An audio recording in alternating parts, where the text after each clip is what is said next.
Hello stationery friends. I really enjoyed doing the video log type format last week, so I thought I'd do it again, and I'm going to speak off the cuff, which is terrifying for me.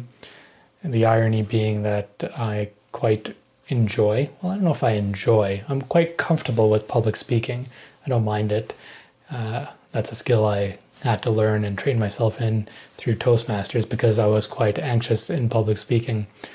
It's been quite a few years since I've done Toastmasters, but I'm still very comfortable with the idea of public speaking.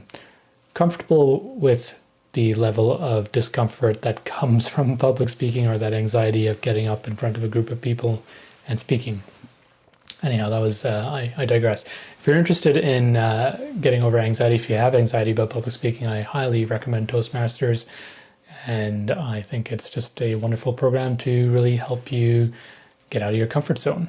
But we're not here to talk about public speaking, we're here to talk about stationery. And so I am going to talk about a few things that have happened in the last week of my stationery toolkit.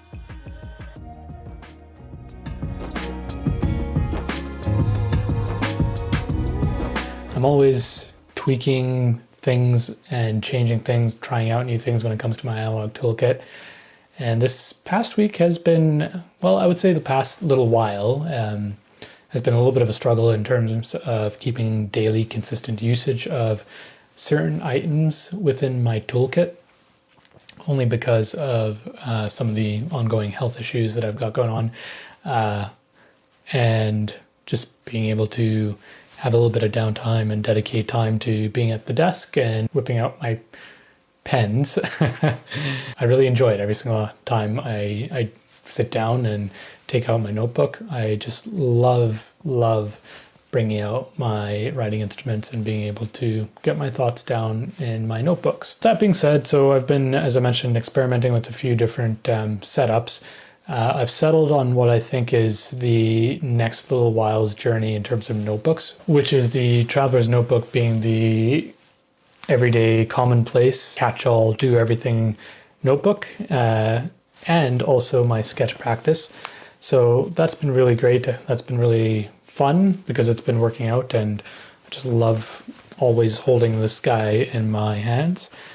And really the big change, as I mentioned, was taking out the weekly planner and switching over to a Hobo A6, which I have done, and I have been using this relatively consistently. The thing about the Hobo A6 is because of the daily setup, which is a little bit of a change for me, I have been very comfortable with a weekly plan and just kind of picking days where I was jotting things in. The Hobo A6 Techo really forces you to think about the daily aspect as opposed to the weekly. And it's not something that I'm completely unfamiliar with. I really am. I enjoy it. I think it's just a little bit more of the getting used to a different planning methodology. I've been using it to also track my habits, which I think has been really helpful. I always used to do that, but just having this really, let me just pull it up here, really nice top-down layout and being able to scratch things off in terms of the various habits that I'm keeping track of, that's been really fun.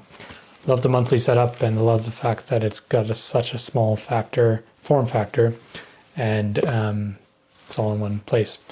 I'm being a bit repetitive, I suppose, with the last video log here, and really, I guess the big change has been what pens do I keep on these two notebooks. For the longest time, I had a TWSBI 580 Prussian Blue in here with a Pilot Metro.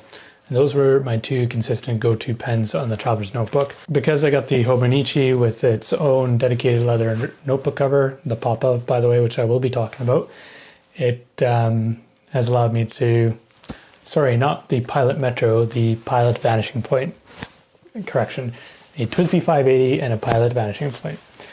Now that I switched over to the Hobo, I keep the Pilot Vanishing Point in this guy here, only because of the capability of being a click fountain pen. And so when I'm out on the go, being able to quickly pull it out and write things down has been really helpful. So I've been debating about which pens to keep on which notebooks, and I might switch back to putting the Pilot Vanishing Point in here. But what I ended up doing was using my Kaweco Brass Sport This is inked with a red dragon and then a Lamy 2000. The Kaweco brass sport is in a medium nib and the Lamy 2000 is also in a medium nib.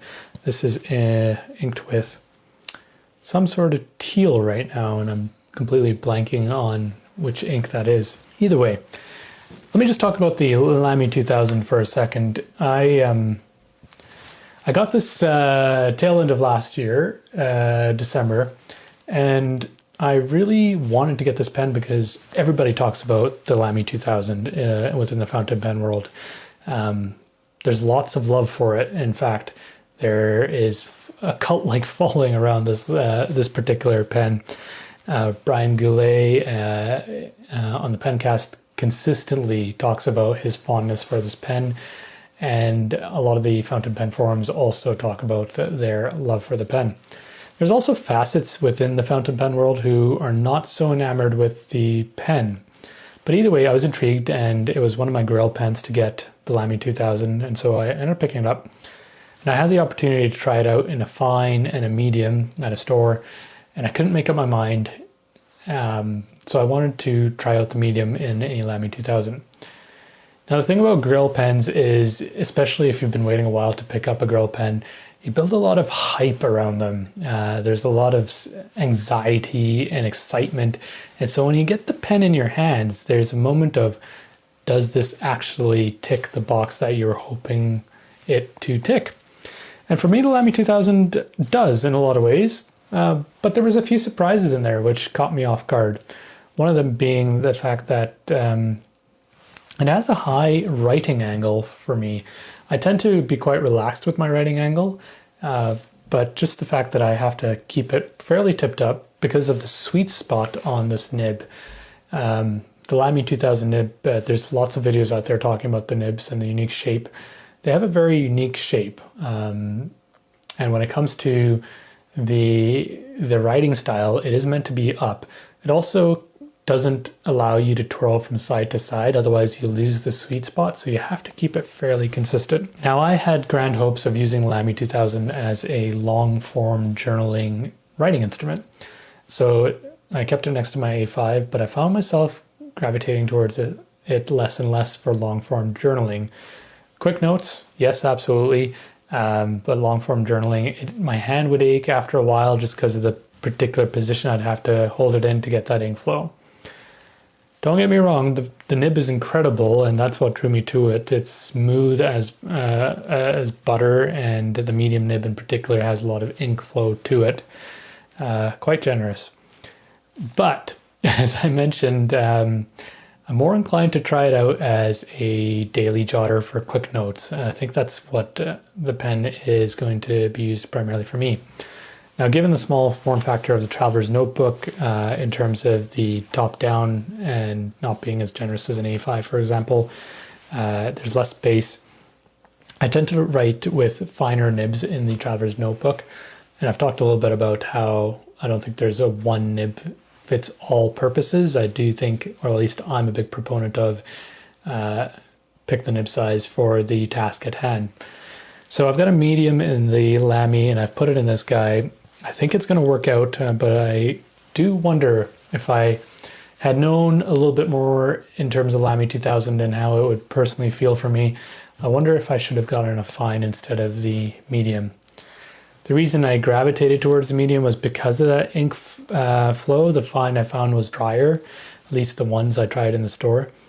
But here I am with a medium Lamy 2000. So I'm going to try that out, see how that works out for me, and whether I like it. As I mentioned, the Pilot Vanishing Point is going to stick beside the Hobo A5. I might switch it out for the Kaweco, but I also really like just the fact that I'm using my Kaweco a lot more.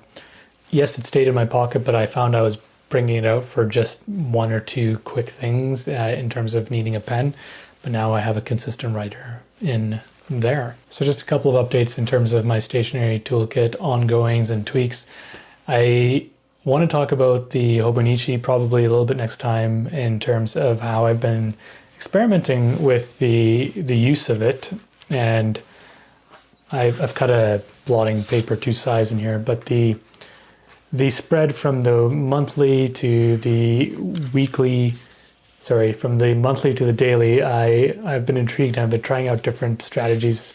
I've only had it for 2 months now, but one of the things that I really have been trying out, let's take March for example here, is writing down some of the key things that I want to get done, must get done, some of the social highlights, some of my personal projects, just down in here, and then I guess the encroachment or the overlap of social and things that I would like to get done that involve other people eventually over time. As I mentioned, the fact that I can whip this out, jot down an appointment I really like in the monthly.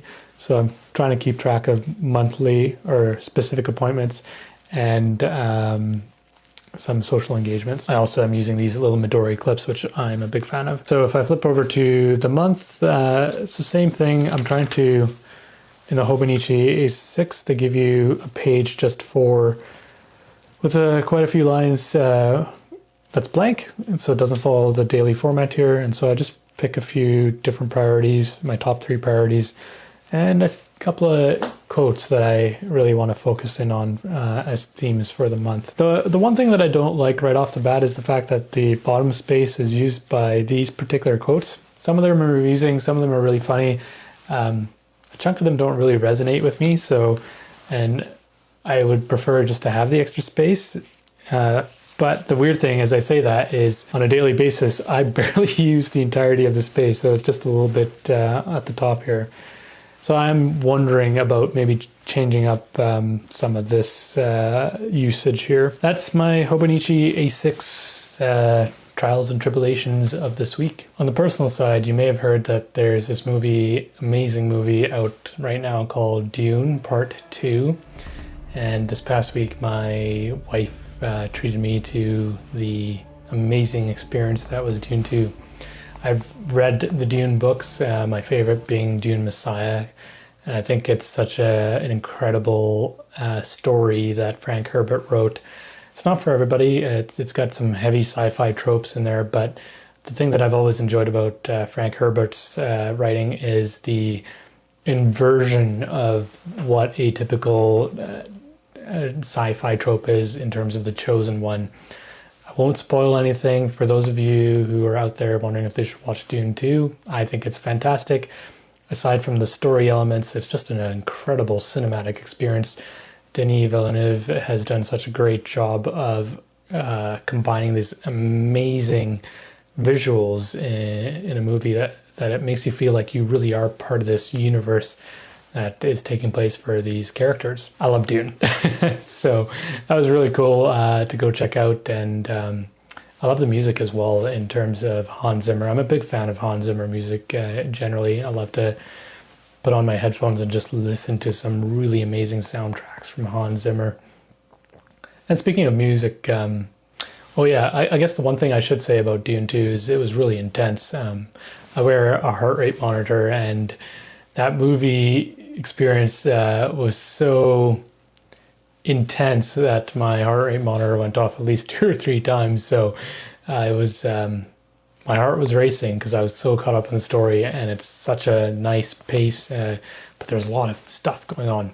Again, I'm trying not to spoil anything. I would love to talk about Dune more in depth, but we're talking about Stationery, although I guess I'm sharing a little bit about myself here in this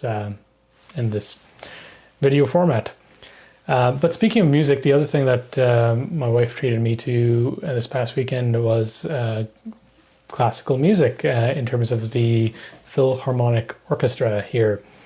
I love classical music. I like listening to it, but I love it live because it's a whole different experience when you're sitting in a sound hall and you can hear the reverberations, and you can see the orchestra, and you can hear the intensity as the conductor dials it up, dials it down, scales people back in the orchestra.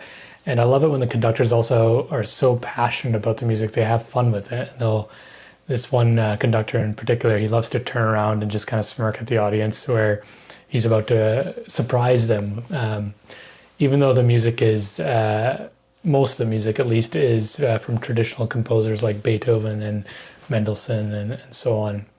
But yeah, this past weekend I had the opportunity with my wife to listen to Beethoven's Seventh.